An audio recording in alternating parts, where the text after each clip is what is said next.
Ladies and gentlemen, citizens of the universe, this is Roster Watch. My name is Alex Dunlap here with Cody Carpentier live from the NFL Combine, or at least live from Indianapolis here for our 14th annual trip here to cover the NFL Combine for all of Roster Watch Nation. So pumped to be here with you as we just got done with a day of media interviews for NFL GMs and head coaches, going around and trying to ask any fantasy football related questions that we could of these guys before all the prospects start getting in and getting measured, and we get to start bugging them. Today was the day to bug the guys that are actually in the NFL and to find out what's going on with some of these teams.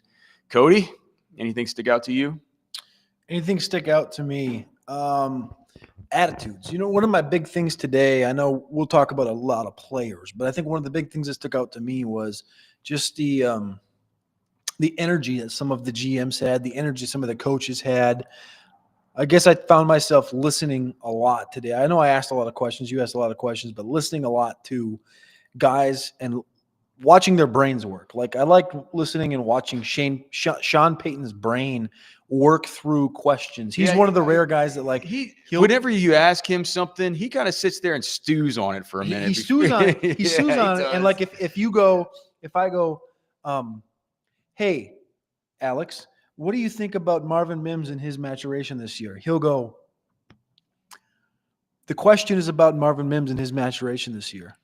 Yeah. And again, that's like, it's a proper journalism thing because it's good audio, because there's a lot of us. It's really hard to hear questions. Really hard to hear the question, and he reiterates it, and then it gives him. But what it does is, for a coach, like, it buys him an extra 10, 15 seconds of brain energy thinking about what I want to say about this topic. So right. I just really impressed with a couple of guys. Him, you know who I was most impressed with though, and I don't even got the guy's name completely down yet. Is it? It's still listed as Jaguars GM on the paper. Yeah, Gladstone. James Gladstone, right? Yeah. Kid looks like Malcolm in the Middle. And he is, and the big thing, I'll say, I just talked about Sean Payton. He reminded me, and it took about 3-4 minutes of hearing him talk, but the way he talks, maybe it's the vibrations or the tone and how he stacks his answers was just Sean McVay to a T. Oh. He was there for 6 years, right? So, yeah, it's like quite an ascension for the guy. And I was thinking to myself, is like, I know it's kind of a rude thing to think, I would guess, but like I would think that he walks into a room for an interview, and I would think a lot of the people in the NFL he's getting the coffee would look at him and be like, man, and it's simply because he really does look very young, you know. And so I would have to think that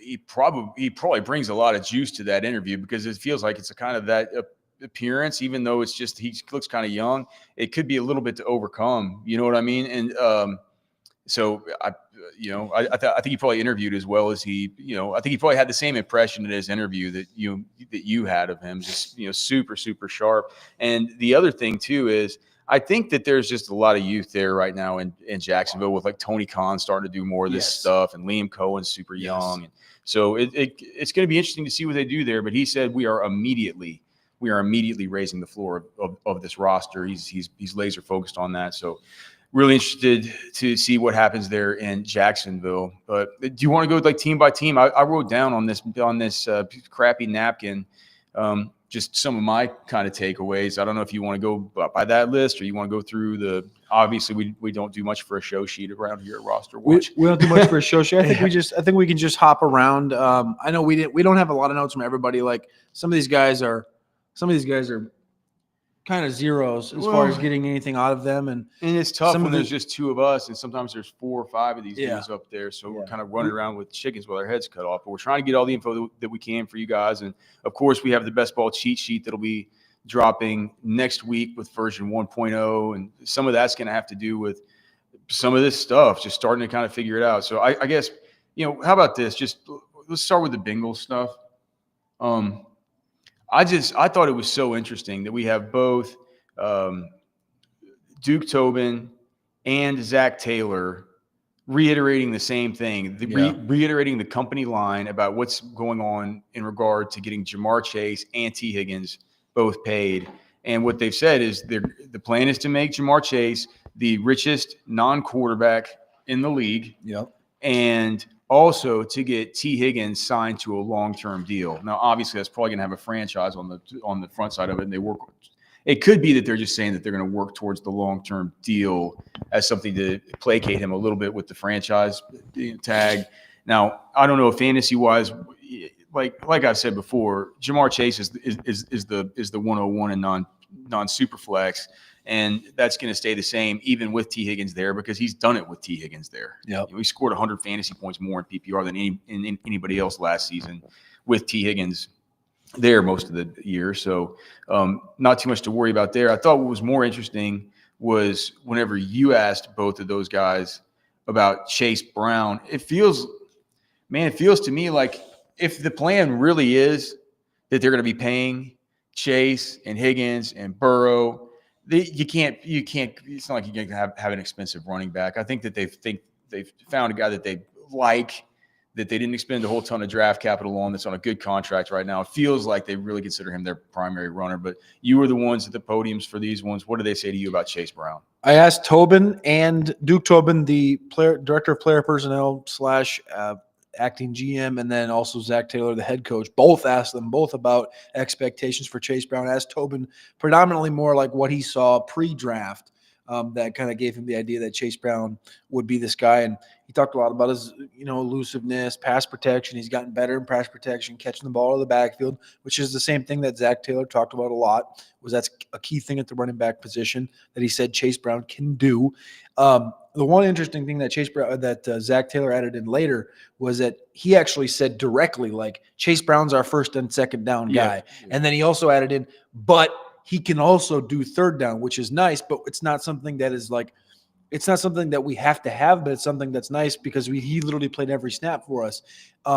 Both guys talked about Zach Moss, Tobin more in the light of like, we just hope the guy's healthy. We don't even know what his career looks like. Taylor was like, we'll see what happens.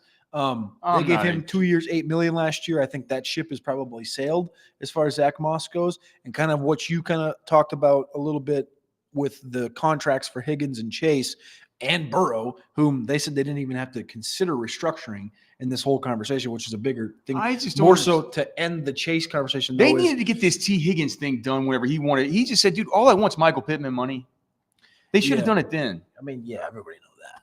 But I didn't mean to cut you off. No. But everybody knew that they should have done that at that point. And it's just kind of the same thing with Chase, though. Chase, they had a deal nearly finished last summer, and Chase was like, "No, I'll wait." Like, there was a deal done, and Chase wanted to get the deal done, and then at the last minute, he paused the deal. And that was like a news thing that broke today during the presser.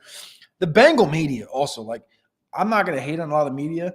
There's some that are like active. You can't even get in the Tennessee scrum. Well, it's funny because it's like if you think about the state of Ohio, the Cleveland media is the most rabid and cockamamie that there is around here, right? But then the Cincy media is crickets. Yeah, they don't even they really don't ask many questions and stuff. I'm wild. Like front row. I'm like, all right. I normally like you defer to the local guys. Yes. Yeah. So like Tennessee comes up, and Tennessee is just Trent Davenport, Paul Kuharsky. You know the guys that are going to ask the first question, so you just kind of know your role. I'm not a local guy. I'm going to stay in the pocket. I'll wait for like the fifth or sixth opportunity. Yeah.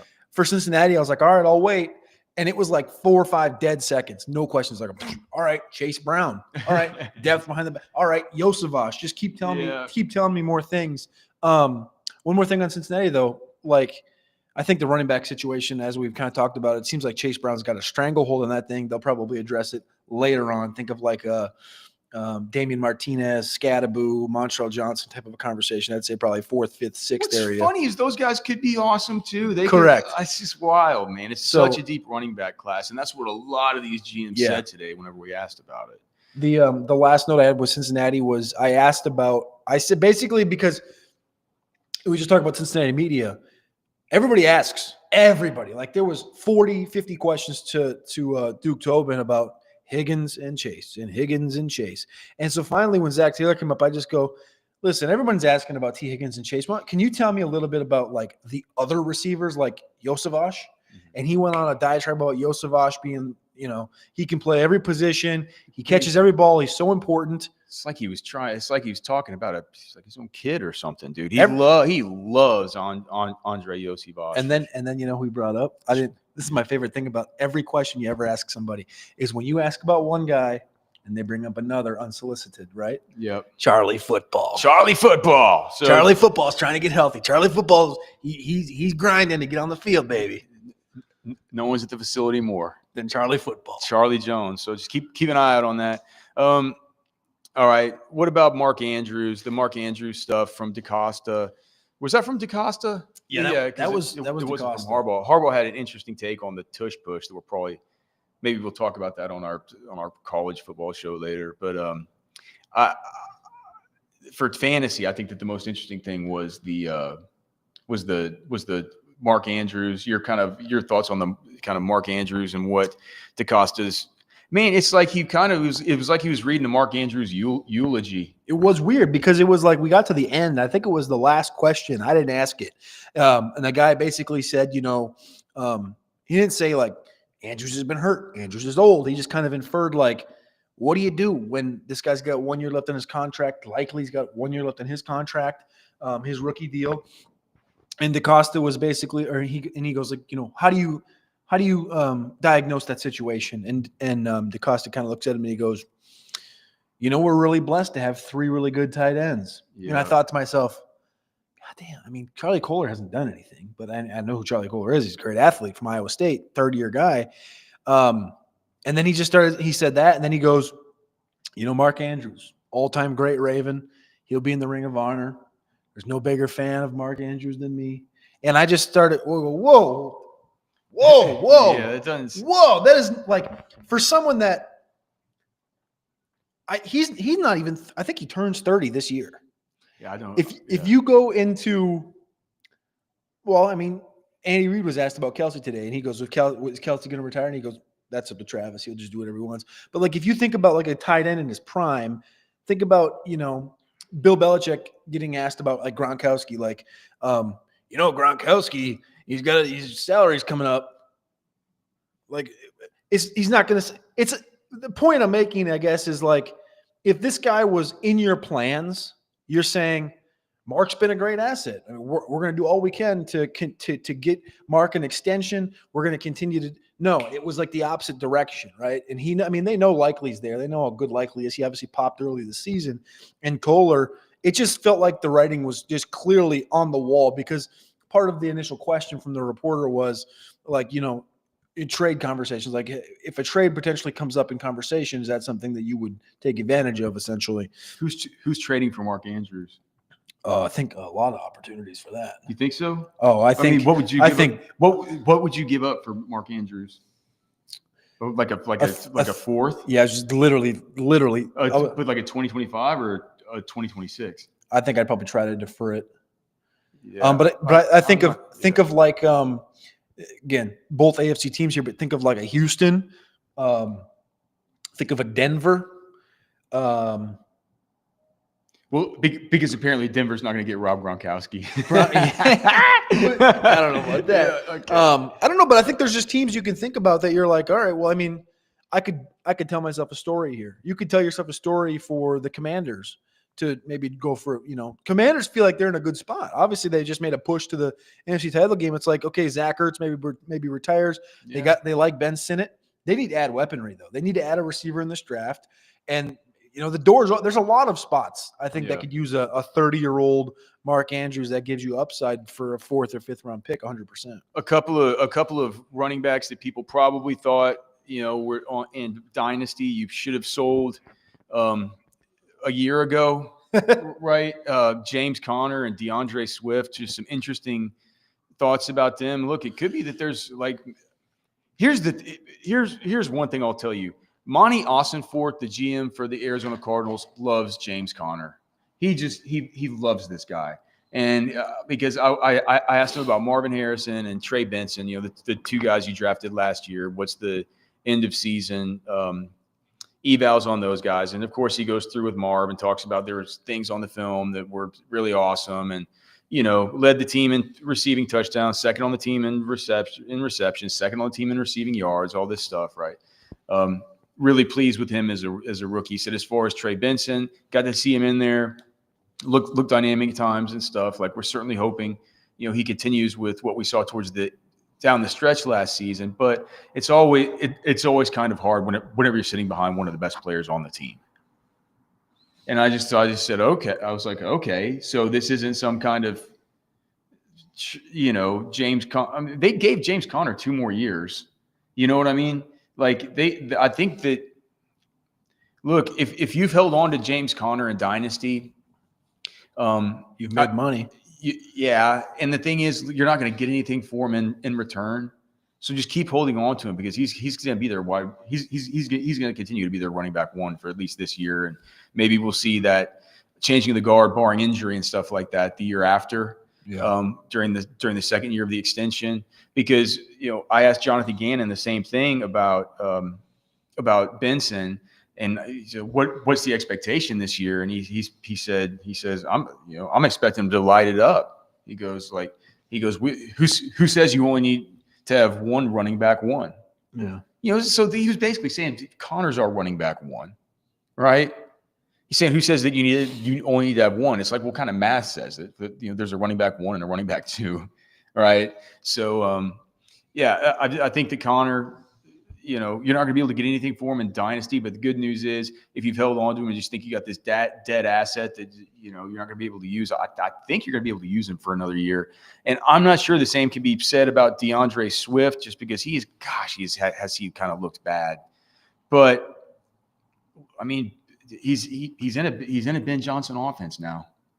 And whenever Ben Johnson was asked about him, he has experience with him. He was talking about their shared time together in Detroit. And he said that he knows that DeAndre Swift is a guy that can ignite an offense. I'm surprised you didn't ask about Roshan. Yeah, probably should have. But maybe he could. I mean, it's definitely it's a real Dollar Tree version of Montgomery and Gibbs. As the Big Lots version would be Roshan and DeAndre Swift, but who knows, man? It could be. I think that they have to address running. I think the Bears have to address running back, but you think a Devin Neal could go in there and just like take that job? And I don't think training camp. Well, look, I don't think it's just it's not just the running backs that are really good in Detroit. And it's like everybody says that we want, that's why we're talking to somebody today that's a scout who's saying, everybody wants the Jahmyr Gibbs. And that's why Travion Henderson is, moving up boards and stuff like that. And I'm just like, well, it's not just Montgomery and Gibbs are really good. It's that the offense has all kinds of weaponry. It's hard to defend everybody. And the offensive line is just ass-kicking maulers.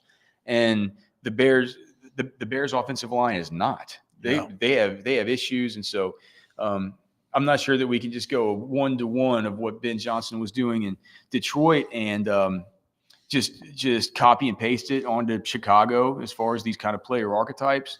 But I will say DeAndre Swift, it's like if you thought he was dead and you're like, my sell window is past in Dynasty, I will say your sell window in Dynasty probably has passed, because it's going to take a lot of explaining, right, to your league mate to just put all this together and say, he's going to be the Gibbs, and he might not be, right? But it feels like there's a little bit of hope, right? A little bit of hope that he could be usable. I don't know, man. I was always anti DeAndre Swift, and then that 1 year behind that Eagles offensive line that felt right, and he popped a little, and I think I just put that thing right back in the bag and tried to get rid of as many of those DeAndre Swift shares as I could. Speaking of guys who you would have loved to just ship off to a coconut island in Dynasty, can you please say Kyle Pitts next? Kyle Pitts. Okay, I was gonna say, because me and Matty Kiwum have this like running bit. We did a show for the last 2 years, and I had my little brother on, Tiger. Yeah. And Tiger at one point last year, like around this time, basically said, "I want to put Kyle Pitts on a train on never-ending tracks and just ship him off." And I thought that was one of the greatest things ever. Look, and I think you just perfectly brought that full circle to me. He's gonna. Look, I mean, this is gonna be a big time. Like, it's gonna. But look, man, it's not like you're doing the trust fall with Kyle Pitts right now. I don't have my computer on me. I don't have my usual resources. I probably should have gotten them. But, in putting together the best ball cheat sheet, I was a little bit shocked at how low his ADP is. What is he, like tight end 12 or something? No, I think it was I don't know. It's lower than it's terrible. Really? It's very, very, very low. Travis Kelce's got a very low ADP also. Well, I think people partially think he's going to retire. So there's a value in that if you think he's going to be back, which I think he will be. What Super Bowl winning GM Terry Fontenot was saying is that I was asking about Pitts and just like what's the story, and he's like, look, when you're drafted that highly, sometimes it comes with unrealistic expectations, but we're still Team Kyle Pitts. Like we had, I guess they were having their exit interviews and they were saying like, hey man, like we like some of the strides that you made this year. I feel like you guys just point to the various D-led and the assembled Atlanta media saying, I know you guys saw some of the strides in the games and in practice. I mean, I guess there were some highlights from some of these games this year. For sure, man. But it was just like sometimes it takes a little while to come together, and it's just like sometimes expectations can be unrealistic, and he was so young coming out and all this. So Kyle Pitts, I'm not sure that, like I said, like it's a pretty big trust fall. Like you don't want to want to make you don't want to. I think he feels really, really, really cheap right now. Really cheap. Probably a pretty good value. I mean, if you think that I asked Raheem Morris what he thought about the importance of continuing to add weaponry around Michael Penix, and I listed off all the guys, Bijan and London. He should have said, we have all the weaponry we need. We need to fix our defense. And he said like he mentioned like Ray and Mooney and stuff, and he's like, but you can never add too much weaponry. And I just thought that already did. That was interesting. Oh, but there was a note from D-Led. D-Led tweeted out today, D-Landry Ledbetter from the AJC. AJC, there you go. And he had a tweet that said basically, I want to get it correct, so I'm going to pop it up here, and it's taking me a second for the audio listeners. I pasted it in here on purpose. I didn't want to miss this. He said that all of the attending, I can't get it right, whatever. All of the attending Atlanta Falcon scouting assistants, coaches and stuff, it's only defensive people here. There's no offensive. There's no offensive scouts. There's no offensive assistants. It's a strict defense, and all of their combine interviews are with defensive players. It needs to. It needs to be, man. You can't keep drafting a 7-on-7 team. You just can't do it. It's going to be the same way for the Panthers this year. It's going to be defense. Yeah, what'd you get from? Did you talk to Dan Morgan? Did you? Yeah, I mean, the one thing about him, I was just asking him because we also have the Texas college football show and the SEC show. It's called Football with Friends, and we'll be on that show right after this. And so I was wanted to ask you about Jatavion Sanders and whatever. And I mean, basically, and I think whenever it was Canales, there was somebody else that even asked. There were people are asking about JT Sanders. I thought it was interesting. He says like he's their frontline tight end right now. He says our tight end room is thin. Dan Morgan says it's thin. JT Sanders is our frontline guy right now. So you can either take that as saying they need to go to Thomas Fidone and stay away from all the Mason Taylors and stuff. They need to stay away so JT can get his opportunity. Oh gosh, no, I think you take that as saying, for one, well, that's JT's number one on the depth chart right now as far as they're concerned. Number two, there's not a lot of competition right now as far as they're concerned. But the bad news, is that they admit that this whole situation is real thin. You know what I mean? And they feel like they need to fix it. And so you can take that for what you will. It feels like there's a little bit of an opening here for JT Sanders on what should be an offense that's improving. Yeah. And also on an offense where, Morgan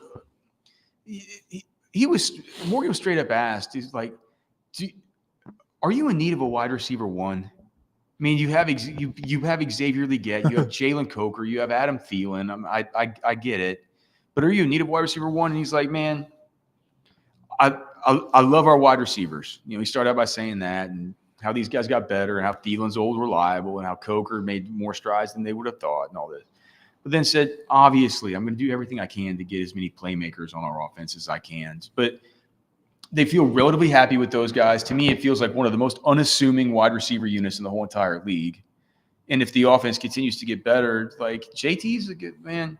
I've been hearing too about JT Sanders. He was working out with the same training facility as guys like Walter Nolan and Shamar Stewart and those guys. And I talked to a guy that saw him, and he's like, dude, JT looks really, really good. He looks amazing. And this was a guy at Texas that saw him like every day. Yeah. And he's like, what are you doing different? He's like, dude, it's just so boring in Carolina. I don't have anything to do besides work out and stick to the program. So we'll see. So kind of another guy just to kind of, maybe just keep on the old watch list, especially in tight end premium. He's a talented guy. I do have two other thoughts, but I do want to let you know at the end of the show, I got our outro question. I got it. Okay. I got it for you. All right. All right. My one question though is about the Packers. So Brian Gutekunst was one of the lead GMs that came out today, and I asked him about injuries at the receiver position and Christian Watson and Romeo Doubs entering contract years, and he brought up, did Christian Watson I forgot this. He tore his ACL in November, December. Was it a torn? I don't think it was. Was it a torn ACL? It was another one where I think his dad kind of disputed it because he basically said that said that he's not sure if he's going to be ready for the beginning of the season. Correct. So I forget if it was a torn ACL or if it was some kind of weird foot thing or something. I probably, like I said, I totally had forgot that he got hurt again. Knee. Okay, so everybody took that. Now it's okay. Well, everyone's tweeting, posting about it. Knee. Okay. Anyway, so Christian Watson expected his time. Romeo Doubs had another. I think he had 2 concussions this year, including one with the Guardians. Andy gets kicked off the team for personal reasons for a week and stuff. Yeah. Well, he was one of him and Pollard or him and Spears were the 2 guys this year that got concussions with the Guardian helmet on. By the way. Yeah. And so then obviously Wicks is there as well. Reed's there. I think the receiver position is going to continue to be something they look at. Another question I had for you was tush push. 3 different coaches I think I heard answer questions about the tush push. And it seemed to me that I think the best way it was explained and why Raheem Morris said, if anybody asks me, I'm going to vote against keeping that thing legal, because he goes, in any other facet of the game, if you have a player behind another player pushing them or pulling them. No, pushing them's allowed. It's just not pulling them. But it's the same concept. No, it's not. It's illegal use of the hands to be in front and pull somebody in. But I'm telling you, it's the same concept, and that's what Raheem said. Raheem was basically saying it's the same concept that you're pushing or pulling a player, and you're getting in behind the. That's what he said. I'm just saying you what he said. But what John Harbaugh said was much more sensical, and what he said was he's like, if you're gonna make the tush push illegal, you also have to make it illegal for if a running back before his forward progress is stopped, for these linemen to come back from behind him and nail him forward and stuff, because it's the same thing. Yeah, it's like in rugby, it's called a ruck, or it's either ruck or a maul. I forgot which one, but everybody comes every time and you go push them forward. It's a perfectly legal play. Coaches look at those plays and they come to the sidelines. They talk to Lisa Salters and they say that I really love the. That was a culture play right there. Yeah, you get all 11 guys. Yeah, so it's like, if that's legal, I think the only thing that you could say would be it's only maybe not legal to do it behind the line of scrimmage or within a certain distance from the line of scrimmage. I think behind the line of scrimmage maybe is adequate. But then it's like, why is it that much more dangerous 5 yards away from the line of scrimmage than it is right there at the line of scrimmage? I don't know how dangerous it is. That's the problem. I just think it's like, I'm with Harbaugh on this, and I don't understand exactly what it's football. What Raheem Morris was saying, because the pushing part clearly is legal. We see that once a game every Sunday. All right, just quickly, Liam Cohen says that the offense, they're going to run it through Brian Thomas Jr. I'm just not. Not surprised at all to hear that. He says he wants to build that team through the lines and then with guys that score touchdowns, and he sees BTJ as the guy that is going to be scoring the touchdowns. The Raiders are very – what's the guy's name? John Spytek. Yep. Is there Spidek? I don't know. I don't know, whatever. Cool dude. Spytek sounds better. Cool dude. I hope he does well because he has a cool attitude and seems to be a nice guy. But he says he's very well. They're very well aware of this upcoming running back class. I mean, these guys are going to take. These guys might take multiple running backs because he's. Oh no! R.I.P. Zamir Whiteshares. Yeah, Mike Borgonzi, the Titans GM. Just something interesting. If you guys are playing in Superflex stuff or whatever, if you do find out in free agency that they take a quarterback that's a relatively significant quarterback, I don't think that's a tell that they're not going to take a rookie.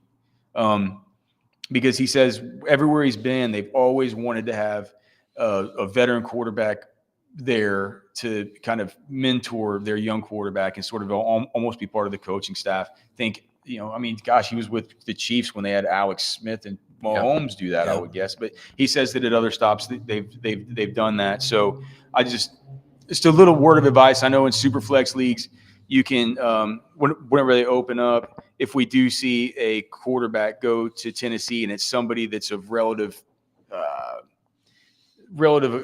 this won't happen because I think the Jets really like it. But let's say like Tyrod Taylor were to go down there or something, right? Rodgers. You would think to yourself, all right, I'm going to go put it in a bid on Tyrod Taylor, go pick him up because he's probably going to start. They're not going to draft a guy now. It's like, no, he says that even if they do draft, they're going to be in the free agent quarterback market regardless of whether they're planning on taking a quarterback or not. The only other thing I have is that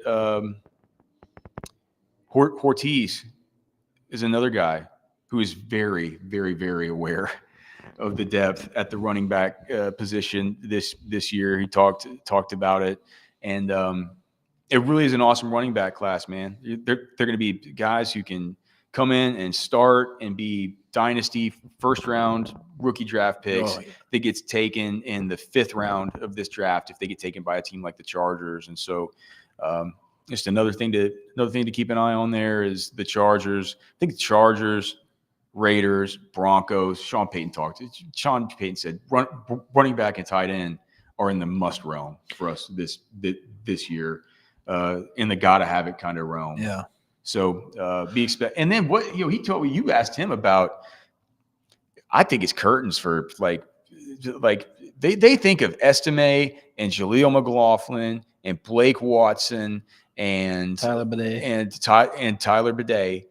And he's just like, he sees them all the same. Yeah. I kind of laid it up to him and I was like, you look at the running back room, like what'd you see from growth last year in those guys? And he basically said, I would lump in about Audric Estime and Blake Watson, who I don't think are in the same tier, but nonetheless, he goes, I would lump in Jaleel McLaughlin and Tyler Bidet in there as well. And they just talked about the importance of the running back position. And basically all I got out of that was none of those guys are starting for us. And we're going in the direction of Dynamo, which he didn't say that, but that's what I read through it. So I think we're on Travion Henderson watch with Denver type of situation. All right. What are you getting us out with? I got one question for you. All right. We've talked about both these players on the show today. Tight end. Best ball cheat sheet comes out next week. You can scan that QR code on the top right side of the screen. You get the Dynasty Top 250. I don't even have the ADPs. And when you tap in to the Dynasty Top 250, that's a pro or premium membership over there. You also get the cheat sheet here next week. All right, tight end position. You're ripping drafts next week on Underdog, right? Who would you rather have in 2025? Kyle Pitts or Jatavian Sanders? Kyle Pitts. Oh, gosh. This is Anthony Richardson, and you're listening to Roster Watch. This is AJ Brown, and you're listening to Roster Watch.